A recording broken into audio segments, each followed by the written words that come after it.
Part 12 की शुरुआत में जियूक उसे यहाँ लेके आता है जहाँ वो कराटे प्रैक्टिस करता है अपने दोस्तों के साथ। डोंगसुक तो जीवन को देखकर जल्दी से पहचान जाता है और हाय हेलो करता है कैजुअली। अब उसको इतना कैजुअल होते देख जीवन कहती है क्या हम पहले कहीं मिले हैं। जियूक डोंगसुक को चुप रहने का इशारा करता है और डोंगसुक का दोस्त वहाँ पूरी बात संभाल लेता है कि ये बस थोड़ा बड़ बोला है। उसके बाद जियूक जीवन को अपने दोस्तों से इंट्रोड्यूस करता है और फिर उसे कराटे वाली ड्रेस देता है कि जाओ पहन कर आओ, और फिर उसे दिखाता है कि तुम्हें किसी को पटकना कैसे है। फिर जीवन डोंगसुक के साथ प्रैक्टिस करने लगती है लेकिन जीवन से हो ही नहीं रहा होता। जियूक कहता है थोड़ा चिल्लाकर पटको, लेकिन जीवन तो सारा दम अपना चिल्लाने में ही लगा देती है और फिर से एक बार कोशिश करने पर इस बार वो चिल्लाते हुए डोंगसुक को पटक ही देती है और इस बात पर वो बहुत खुश होती है। और फिर जब डोंगसुक और जीवन दोनों खुशी में सेलिब्रेट करने जाते ही हैं तो जियूक डोंगसुक को कॉलर से पकड़ के पीछे फेंक देता है और जीवन से कहता है बेसिक तो तुमने सीख लिया, क्या कहती हो फाइटिंग करनी है। फिर जियूक जीवन को पर्सनली सिखाने लगता है और कहता है इसे जीतने की पहली शर्त है मैदान में उतरकर अपने दुश्मन का सामना करना, और कहता है मुझे पकड़ो। तो जीवन जैसे पकड़ने जाती है तो जियूक अपना हाथ दूर करते हुए कहता है कोई इतनी आसानी से पकड़ में नहीं आता है। फिर हाथ देते हुए कहता है हाँ लेकिन कभी कभी आ जाता है। और ये मौका देखकर जीवन जैसे उसको पटकने जाती है तो जियूक कहता है क्योंकि वो जानता है तुम पटक नहीं सकती। ये सुनकर तो जीवन गुस्से में उसे देखते हुए कहती है मैं चाहूँ तो आपको पटक सकती हूँ। और ये कहकर जीवन जैसे ही उसको पटकने जाती है लेकिन उस चक्कर में खुद ही गिरने लगती है, लेकिन जियूक उसे पकड़कर संभाल लेता है और कहता है जब तुम मैदान में उतरोगी तो तुम्हारा ध्यान सिर्फ एक जने पर होना चाहिए। अगर सामने वाला तुमसे स्ट्रांग है तो तुम्हें अपने दिमाग का यूज़ करना होगा कि तुम सामने वाले की ताकत के अपोजिट जाके पहले उसे धक्का दो और फिर पकड़ो। जोड़ो एक तरह से पुल और पुश का खेल है। और ये सुनकर जीवन फिर से एक बार और ट्राई करती है और इस बार वो जियूक के बताए कहने पर ही करती है। पहले जीवन जियूक को धक्का देते हुए जाती है और उसके पैर में अपना पैर अड़ाकर उसे गिरा ही देती है। और ये देखकर तो जीवन के साथ साथ वो दोनों जियूक के दोस्त भी शॉक हो जाते हैं। फिर जीवन कहती है देखा मैंने आपको पटक दिया, आपको लग रहा था मुझसे नहीं होगा और आपने खुद को बचाने की कोशिश भी नहीं की। ये सुनकर जियूक उसे देखने लगता है और जब जीवन उसे देखते हुए देखती है तो उसे वही अपना पास्ट याद आता है कि वो किसी बुड्ढे से लड़के के साथ सो रही थी। फिर जियूक उसे शाबाशी देके वहाँ से उठ जाता है और स्माइल करने लगता है। फिर नेक्स्ट सीन में जियूक जीवन को उसके घर तक छोड़ देता है और जीवन उसे जूडो सिखाने के लिए थैंक्स कहती है। तो जियूक कहता है वैसे तुम एक अच्छी फाइटर बन सकती हो। जीवन ये सुनकर स्माइल करने लगती है। फिर नेक्स्ट सीन में जीवन कंपनी में होती है और वो अपना टारगेट मैनेजर किम को बनाती है और सोचती है सबसे पहले मुझे मैनेजर किम को पटकना होगा। उसके बाद जीवन फिर से अपना प्रपोजल उसके पास ले जाती है और उसके पहले किए हुए बिहेवियर के लिए माफ़ी मांगती है। मैनेजर किम तो वहाँ उसे अपना प्रपोजल दिखाते हुए कहता है कि ये प्रपोजल मैंने खुद ही बना लिया, तो अब ये तुम्हारा प्रोजेक्ट नहीं रहा। जीवन उस प्रपोजल में अपना नाम देखती है जो कि उसे बिल्कुल नहीं मिलता। मैनेजर किम कहता है क्या हुआ, अपना नाम ढूंढ रही हो, ये तो होना ही था, तुम्हारा नाम के लिए जगह ही नहीं बची। जीवन फिर से माफ़ी मांगते हुए कहती है क्या आप मुझे एक और चांस नहीं दे सकते। ये सुनकर मैनेजर किम कहता है चलो ठीक है, इस प्रपोजल के बारे में कुछ और भी आइडियाज़ ढूंढ कर लाओ। अगर मुझे एक भी आइडिया अच्छा लग गया तो मैं तुम्हें वापस इस प्रपोजल में ऐड करने के बारे में सोच सकता हूँ। और ये सब सुनकर मिस यांग को जीवन के लिए बहुत बुरा लगता है, लेकिन वहीं सुमिन बहुत खुश हो रही होती है। यहाँ दिखाते हैं जीवन हुयॉन के साथ बैठी होती है और उससे माफ़ी मांगती है क्योंकि हुयॉन का नाम भी उस प्रपोजल से हटा दिया गया था। लेकिन हुयॉन कहती है तुम चिंता मत करो, मुझे कोई प्रॉब्लम नहीं है, लेकिन मुझे समझ नहीं आ रहा सुमिन को इस प्रपोजल में क्यों लिया।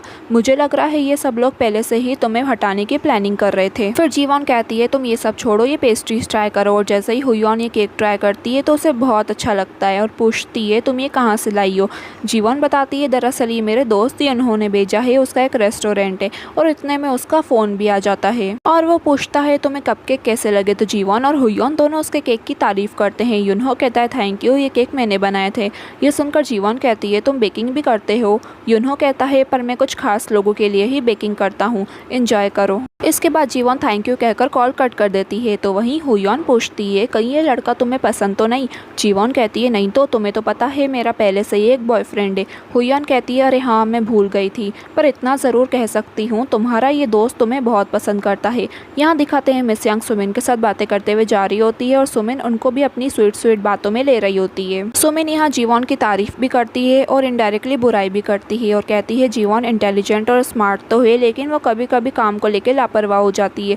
लेकिन आगे जाकर हम दोनों को ही इस प्रपोजल पर काम करना है, तो क्यों ना हम दोनों फ्रेंड्स बन जाएं, आगे हमारी बॉन्डिंग भी अच्छी हो जाएगी। यहाँ जीवन सोचती है कि मैंने मैनेजर किम को टारगेट तो कर लिया, लेकिन उसे पटकूं कैसे। तभी वहाँ सुमिन आके कहती है चलो हम स्नैक्स खाते हैं। उसके बाद इन सब की स्नैक्स खाते खाते मीटिंग चल रही होती है और मिस यांग हिचकिचाते हुए जीवन से पूछती है कि अगर तुमने अपने प्रपोजल में कुछ कुछ चेंजेस करे हैं, तो क्या तुम मैनेजर किम से पहले हमें दिखा सकती हो? जीवॉन कहती है हाँ, मैंने प्रमोशन स्ट्रेटजी के बारे में सोचा है। तभी वहाँ जियोक भी कुछ लेने के लिए आता है और यहाँ जीवॉन कहती है मेरे ख्याल से ब्रांडिंग के लिए मिस्टर वैंग को चूज करना सही रहेगा। और ये बात सुनकर जियोक उसे देखने लगता है और उसके बाद इस प्रपोजल की मार्केटिंग के लिए मिस्टर वैंग का नाम यूज किया जाता है और उसी के नाम से इस प्रपोजल को प्रमोट भी किया जाता है। धीरे धीरे करके ये मील किट हर जगह फेमस हो जाता है और इस वजह से उनको सक्सेस भी मिलती है। फिर नेक्स्ट सीन में मैनेजर के मिस्टर वांग से मिलने आता है और वो दोनों अपनी सक्सेस को लेकर बहुत खुश होते हैं। मिस्टर वांग पूछता है प्रोजेक्ट पर मेरी ब्रांडिंग का आइडिया किसका था?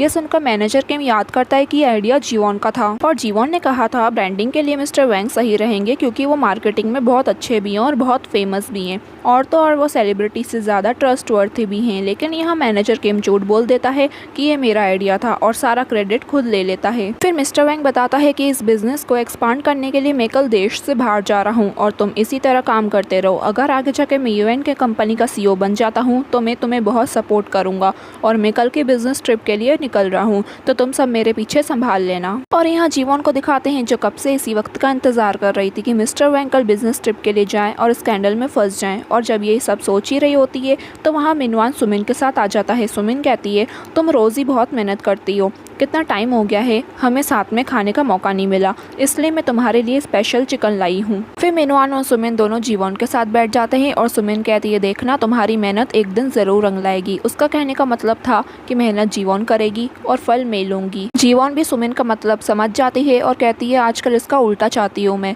मुझे मेरी मेहनत का फल अभी के अभी चाहिए। ये सुनकर तो वो दोनों ही उसे देखने लग जाते हैं कि क्या मतलब।